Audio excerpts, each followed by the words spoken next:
मुंबई उच्च न्यायालयानं एसीबीच्या अतिरिक्त पोलीस महासंचालकांना मुंबई तसंच मुंबई बाहेरच्या ट्रॅफिक विभागातल्या भ्रष्टाचाराच्या चौकशीचे आदेश दिलेत। हा चौकशी अहवाल 6 आठवड्यात सादर करण्याबाबत उच्च न्यायालयानं सांगितलंय। मुंबई आणि मुंबई बाहेरच्या वाहतूक पोलीस विभागात कोट्यवधींचा भ्रष्टाचार होतो या संबंधीचं sting operation police head constable Sunil Toke यांनी केलं होतं।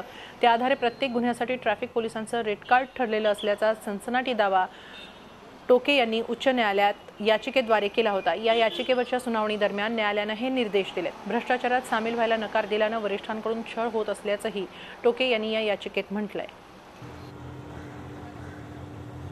हायकोर्टमध्ये पिटिशन फाईल केलं होतं, जे ट्रॅफिक पोलीसमध्ये जे करप्शन आहे त्याच्याबद्दल पिटिशन फाईल केलेलं ते आज हिअरिंगसाठी हायकोर्टमध्ये होतं।